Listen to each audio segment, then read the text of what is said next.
Evansville Sports 360. Today, we're here talking to, not North or South, we're talking to Dakota Phillips. Dakota, it's a pleasure to talk to you. It's nice meeting you. Now, you're part of kind of the Phillips cabal, because it seems like there's a lot of Phillips that have come through this system that are kind of from that area. You have Dane, who we interviewed here a couple of years ago, and Alex Phillips, who was here last year, we interviewed. Yes. Now you did you play ball against these guys? I mean, what's with Phillips out in that area? Is that a common name, or is it just a big? No, it's I grew up with Alex.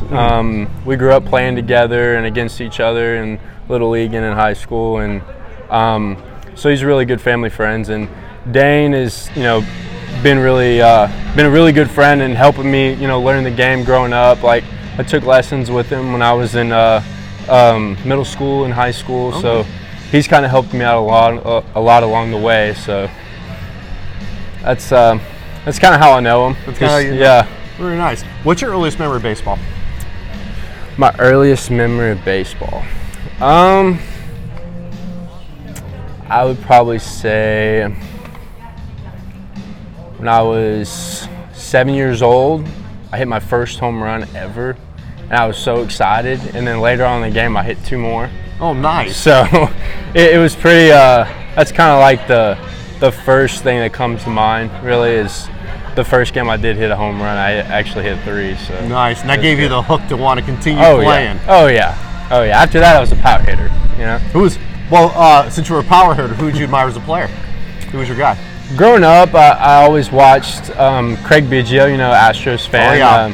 Watched Craig Biggio and Jeff Bagwell and all those Astros guys, and I always loved catching. So watching Pudge Rodriguez was probably one of the best things. One of the best catchers to ever be behind the plate. And Brad Osmus and all those guys were probably one of my favorites. So. How old were you when you decided you want to be a catcher? When did you know this is like you're going to go ahead and start doing the squats every day?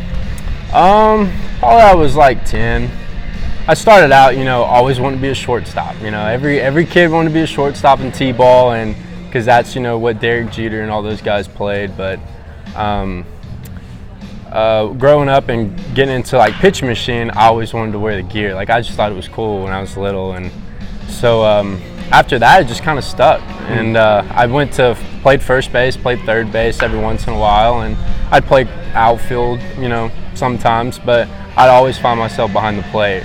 So you transitioned from high school, then you go into college. Where'd you attend college at?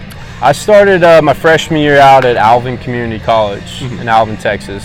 Went there my freshman and sophomore year, then transferred to the University of New Orleans for my junior year, and then my senior year transferred to Tennessee Wesleyan. Okay. Yes, sir. And you settled in at catcher at this point. Basically, are you full-time catcher, or were you bouncing from catcher to first? I was bouncing, corner infield and DH and catching, just kind of, just trying to be in the lineup every day, wherever helped the team the most at the time. Just trying to get in the lineup. I could play any position, really. Now, how did you find out about Evansville? So what led you to signing here with the Otters? Well, I got a text from Bobby Siegel over the summer of my senior year when I was in California about coming and trying out. And so I did my research, and I knew Alex was playing here and Dane had played here. So I kind of picked those guys' brains about the coaching staff, the atmosphere, the city, and came out here on a tryout and tried to showcase what I had, and the rest is history. So. What do you think of playing at Bosse Field? I love it. It's a great atmosphere, great fans. I mean, the history of the stadium itself is just something. If you're a guy that loves baseball, it just gives you goosebumps to play on fields like this. It's third oldest ballpark in the whole country. I know. Last question: what led you to wearing 19? You want the honest answer? Yeah, sure. It was the lowest number that was still left. Really? Yeah. Well, for us, and if any Padre fans catch us, you know what 19 means. 19 for the Padres, Tony Gwynn. Oh, yeah. So if you ever hear us yelling Tony to you, go with the 5-5 hole, you know it's coming from this area. Okay. It's a special name, All right. special number for us. We're signing out. You take care. come down to a game, watch this guy play. Come down and watch the Evansville Otters. Great club. Thank you.